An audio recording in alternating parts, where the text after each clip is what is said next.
Hi guys, my name is Chandrashekhar बरोला और मेरा number है 9899123008। और हम पढ़ रहे थे information system organization and management, और हम आईटी सिक्योरिटी और आईटी सिक्योरिटी पॉलिसी में आ गए थे।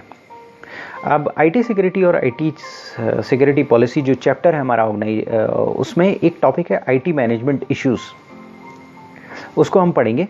तो ये जो टॉपिक है आईटी मैनेजमेंट इश्यूज, ये बेसिकली अगर आप इसको पढ़ेंगे तो आपको ये समझ में आएगा कि हमें ये समझाने की कोशिश कर रहा है कि जो हम सिक्योरिटी लगाएंगे उसकी एक पर्टिकुलर कॉस्ट होगी, और सिक्योरिटी कॉस्ट इफेक्टिव करना हमारे लिए बहुत इंपॉर्टेंट है।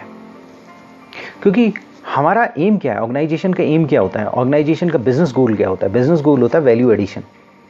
वैल्यू एडिशन दो तरीके से होती है, कॉस्ट को कम करके और प्रॉफिट्स को बढ़ा के, या कोई और चीज़ हैं जैसे फॉर एग्जांपल इंटेंजिबल चीज़ें हैं जैसे गुडविल बढ़ा के।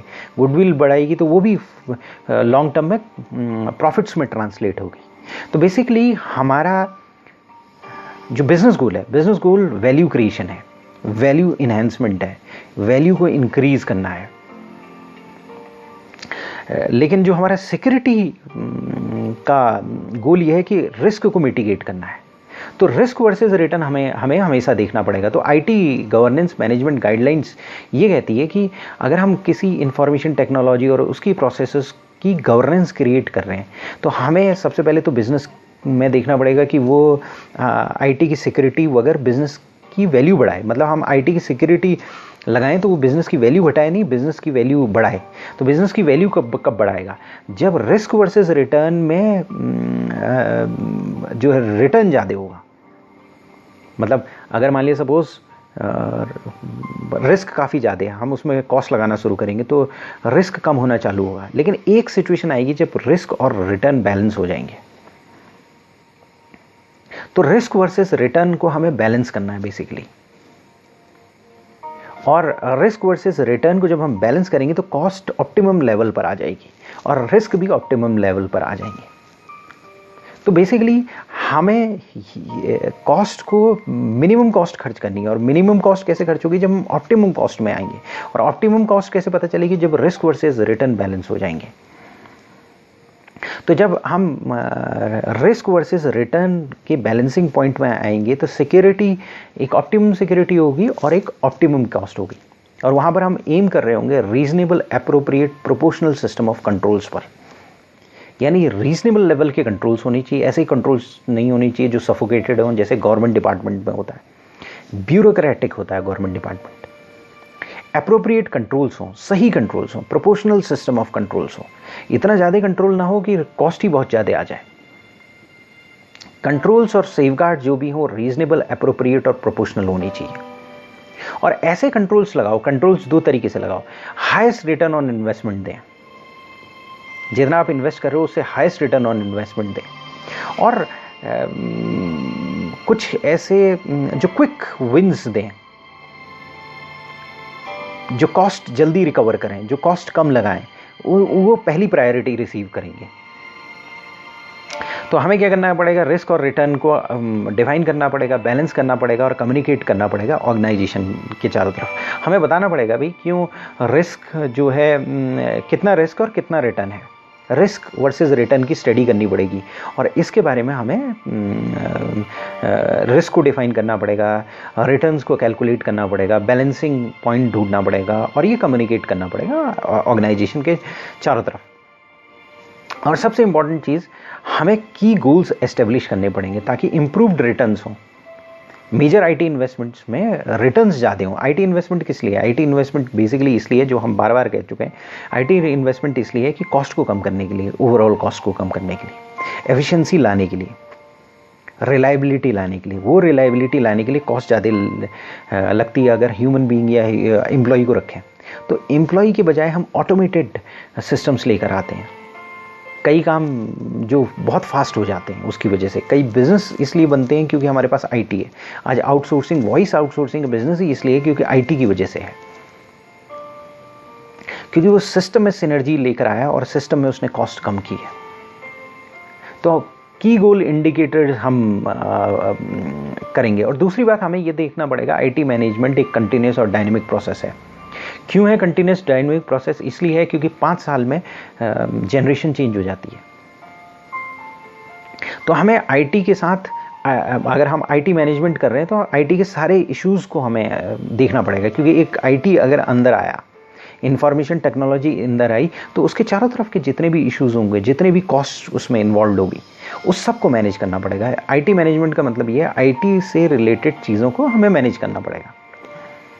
दूसरी बात यह है, ऑर्गेनाइजेशन में कॉस्ट कटिंग और अच्छे सॉल्यूशंस की कांस्टेंट प्रेशर रहता है, कांस्टेंट डिमांड रहती है, और इसी की वजह से चीज़ें इवॉल्व करती हैं, क्योंकि डिमांड रहती है, कॉस्ट कटिंग की डिमांड रहती है। तो हमने कॉस्ट कटिंग सॉल्यूशंस देखने पड़ेंगे। हमें देखना पड़ेगा आउटसोर्सिंग अच्छा सॉल्यूशन तो नहीं है, पूरे आर्किटेक्चर को रीलुक करना पड़ेगा। मर्जर एंड एक्विजिशंस देखने पड़ेंगे, और ये देखने पड़ेंगे कहीं फेल तो नहीं होते मर्जर एंड एक्विजिशंस। कई बार मर्जर एंड एक्विजिशन फेल हो जाते हैं क्योंकि वो सही तरीके की सिनर्जी प्रोवाइड नहीं करते हैं। जो सिनर्जी प्रोवाइड होनी चाहिए, जो बेनिफिट उससे होने चाहिए, उतने बेनिफिट्स वो प्रोवाइड नहीं कर पाते हैं। और कई बार क्या है, कई ऑर्गेनाइजेशन राइट टाइम पर आईटी में इन्वेस्ट नहीं कर पाते हैं, इसलिए फेल हो जाते हैं। जैसे फॉर एग्जांपल कोडेक है। कोडेक कुछ साल पहले कोडेक कोडेक फोटोग्राफी में कोडेक का ही नाम था, लेकिन कोडेक अचानक गायब हो गई। क्यों वो गायब हो गई? क्योंकि डिजिटल कैमरा आए और कोडेक ने ही उसे इन्वेंट किया, लेकिन वो उसकी वैल्यू समझ नहीं पाई और उस पर इन्वेस्ट नहीं कर पाई। तो वन फाइन मॉर्निंग कोडेक चली गई, बैंकरप्ट हो गई। तो आईटी के बारे में राइट टाइम पर राइट डिसीजन, कई बार आप ओवर डिसीजन ना लो, कई बार ओवर इन्वेस्टमेंट हो जाता है। ओवर इन्वेस्टमेंट नहीं हो, राइट टाइम पर राइट आईटी का इंफ्रास्ट्रक्चर आप लगाएं, ये बहुत इंपॉर्टेंट है। और इसमें इंफॉर्मेशन सिस्टम ऑडिटर यानी हमारा रोल भी बहुत तगड़ा है। हम कंसल्टिंग का रोल अडॉप्ट कर सकते हैं, यानी कंसल्टेंसी दे सकते हैं, स्पेसिफिक मेजर्स के बारे में बता सकते हैं, आईटी मैनेजमेंट के की एरियाज़ के बारे में बता सकते हैं। तो की इश्यूज़ को देख सकते हैं जो आईटी से रिलेटेड है। तो और ये की इश्यू जो है, हमने बोला है, ये डायनेमिकली चेंज होते हैं। मतलब नई बिजनेस की रिक्वायरमेंट्स आ जाती हैं, नई नीड्स आ जाती हैं, उसके अनुसार चेंज होते जाते हैं। तो हमारी स्टडी कहती है कि बहुत सारे इश्यूज़ आ सकते हैं, उन इश्यूज़ को हमें देखना पड़ेगा, कॉस्ट इफेक्टिवनेस लानी पड़ेगी। हाँ, आज प्रेजेंट में खड़े होकर हमें फ्यूचर को एक्सप्लोर करने की कोशिश करनी पड़ेगी और ये फाइंड आउट करना पड़ेगा कि फ्यूचर में क्या प्रॉब्लम्स आ सकती है। कई बार क्या होता है कि ह्यूमन रिसोर्स के रिटेंशन आप नहीं कर पाते, हाई एट्रिशन रेट हो जाता है और उसका आईटी में बड़ा इम्पैक्ट आता है, क्योंकि जो सिस्टम्स है उसको चलाने के लिए आपको एक अच्छी मैन पावर की ज़रूरत होती है। तो ये सारे इश्यूज़ आपको देखने पड़ेंगे। कई बार क्या होता है कि डिज़ास्टर रिकवरी की सॉल्यूशंस की कॉस्ट बहुत ज़्यादा होती है। तो ये पर्टिकुलर सारे इश्यूज़ देखकर कॉस्ट वर्सेस बेनिफिट एनालिसिस आपको करना पड़ेगा। इसके बाद हमारा अगला टॉपिक जो हमारी स्टडी कहती है वो बोलती है auditing IT security and controls. तो हम ऑडिट करेंगे, तो सिक्योरिटी और कंट्रोल्स को ऑडिट करेंगे, तो हमारी स्टडी ये बोलती है कि हमें कुछ चीज़ें देखनी पड़ेंगी। हमें ये देखना पड़ेगा कि एम्प्लॉयज़ जो होते हैं, जो भी एम्प्लॉयज़ हैं, और एक तो ऑटोमेटेड सिस्टम्स हैं, एक नॉन ऑटोमेटेड सिस्टम्स है। नॉन ऑटोमेटेड सिस्टम पे एम्प्लॉय बहुत इंपॉर्टेंट होते हैं। तो एम्प्लॉय अपनी ड्यूटीज़ परफॉर्म कर रहे होते हैं, लेकिन कई बार क्या होता है उनकी ड्यूटी धीरे धीरे डिटेरिएट होने लगती है। जो काम कर रहे होते हैं उसमें डिटेरिएशन आने लगता है, वो पॉलिसीज़, प्रोसीजर्स, प्रैक्टिसेस के अनुसार नहीं हो पाती है। कई बार क्या होता है कि एस्टेब्लिश पॉलिसी और प्रोसीजर्स के बाहर डिसीजंस लेने पड़ते हैं, तो उन्हें क्या है, जजमेंट कॉल्स कहते हैं उसे। तो वहाँ पर उनका उस एरिया में कोई पॉलिसी और प्रोसीजर नहीं होता है, लेकिन उन्हें जजमेंट लेना पड़ता है, क्योंकि पॉलिसी और प्रोसीजर नहीं है, उन्हें काम करना है, बिजनेस को ऑपरेशंस में रखना है। और कई जगह पर दी एग्जीक्यूशन जो है उनका डिटेरिएट हो जाता है, धीरे धीरे टाइम बीतता जाता है, पॉलिसी प्रोसीजर्स के अनुसार काम नहीं हो रहे हैं, वेरिएशन आ रहे होते हैं, डेविएशन आ रहे हैं। तो मैनेजमेंट को एक इंडिपेंडेंट चेक रखना पड़ता है कि पॉलिसी और प्रोसीजर सही तरीके से हो रहे हैं कि नहीं हो रहे हैं। यहाँ पर आईटी सिक्योरिटी बहुत इंपॉर्टेंट होती है, ऑडिट करना आईटी सिक्योरिटी को बहुत इंपॉर्टेंट होता है। तो आप एज एन इंफॉर्मेशन सिस्टम को ऑडिट करोगे, फाइंड आउट करोगे कि इंटरनल कंट्रोल्स वीक तो नहीं हुए, एस्टेब्लिश पॉलिसी प्रोसीजर्स के अनुसार सारी चीज़ें तो नहीं चल रही हैं। तो अगर आप आईटी सिक्योरिटी और कंट्रोल्स को ऑडिट करोगे तो उसमें एक तो आपको बिजनेस प्रोसेसेस के बारे में जानकारी होना बहुत ज़रूरी है। मतलब कुछ स्टेप्स दिए हैं हमारी स्टडी में, उसमें सबसे वही स्टेप्स दिए हैं, वही रिपीट हो रहे हैं, लेकिन उसके बारे में एक बार फिर उसको जान लेते हैं। सबसे पहले क्या है, बिजनेस प्रोसेसेस के बारे में जानना बहुत जरूरी है। यहाँ पर आईटी सिक्योरिटी और कंट्रोल्स का ऑडिट कर रहे हैं। किसी भी चीज़ को ऑडिट करने जाओगे तो पहले आपको बिजनेस प्रोसेसेस की अंडरस्टैंडिंग होनी बहुत ज़रूरी है। उसके बाद पेपर मंगाना, डॉक्यूमेंट मंगाना, और उस बहुत इंपॉर्टेंट है, सिक्योरिटी पॉलिसी डॉक्यूमेंट होगा। आईटी सिक्योरिटी का ऑडिट कर रहे हो तो सिक्योरिटी पॉलिसी डॉक्यूमेंट होगा, उसको उसके अनुसार चल रहा है कि नहीं चल रहा है, पॉलिसी के अनुसार चल रहा है कि नहीं चल रहा है, सही तरीके से इम्प्लीमेंटेड है कि नहीं है, ये आपको देखना पड़ेगा। सेफगार्ड्स और कंट्रोल्स देखने पड़ेंगे ऑर्गेनाइजेशन में।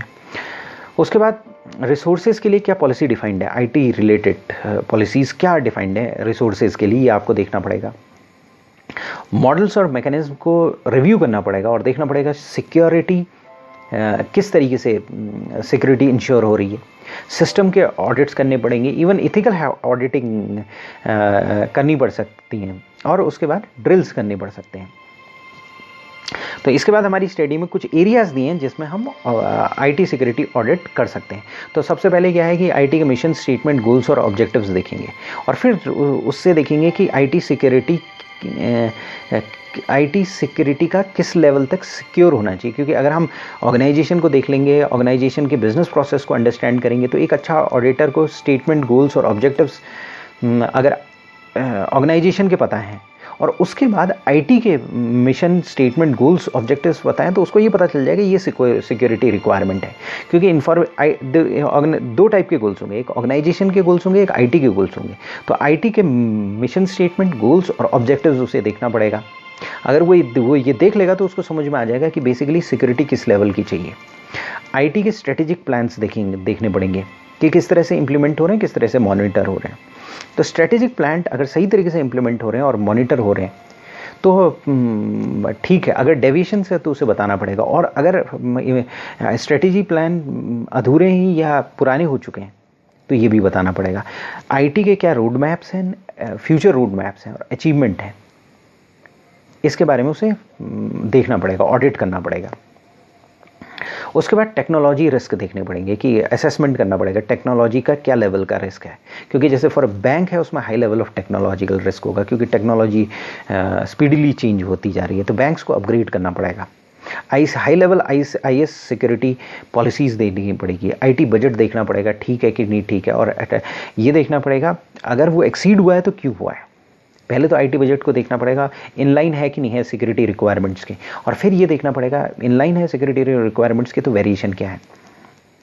मेजर आईटी कॉन्ट्रैक्ट्स और सर्विस लेवल एग्रीमेंट्स देखने पड़ेंगे कि वो सही तरीके से बने हैं कि नहीं बने कॉन्ट्रैक्ट्स, मतलब स्टैंडर्डाइज्ड एग्रीमेंट है कि नहीं है। सिस्टम एक्विजिशन देखना पड़ेगा, एम्प्लॉयमेंट देखना पड़ेगा, जो सिस्टम अगर मान लिया सपोज सिस्टम को एक्वायर कर रहे हो, इम्प्लीमेंट कर रहे हो या डिप्लॉय कर रहे हो तो उनको देखना पड़ेगा। उसके बाद बिजनेस कंटिन्यूटी प्लान्स देखने पड़ेंगे। उसके बाद रेगुलेटरी इश्यूज देखने पड़ेंगे। तो ये सारी चीज़ें आप देखकर ऑडिट करोगे। कहने का मतलब ये है आईटी सिक्योरिटी को अगर जब आप ऑडिट कर रहे होगे तो आपको रीजनेबली जो आईटी ऑडिट कर रहे हो उसके साथ ये चीज़ें ओवरलैप करेंगी। हमने ये चीज़ें पहले IT system audit, data audit में भी इसी टाइप की चीज़ें पढ़ी हैं। क्योंकि जैसे बिजनेस कंटिन्यूटी प्लान है तो सिस्टम रिकवरी में भी है, डेटा रिकवरी में भी है, यहाँ भी बिजनेस कंटिन्यूटी प्लान को देखना पड़ेगा। रेगुलेटरी इशू हर जगह आपको देखने पड़ेंगे। सिस्टम एक्वायर कर रहे हो, इम्प्लीमेंट कर रहे हो, डिप्लॉयमेंट डिसीजन है तो वो उसमें हमें डेटा सिक्योरिटी, सिस्टम सिक्योरिटी और आईटी सिक्योरिटी तीनों ही देखनी पड़ेगी। अगर कोई मेजर कॉन्ट्रैक्ट आ रहा है तो उसमें आईटी सिक्योरिटी देखनी पड़ेगी। तो कहने का मतलब ये है कि जब आप ऑडिट कर रहे हो इन सब चीज़ों का आपको ध्यान रखना पड़ेगा। थैंक्स।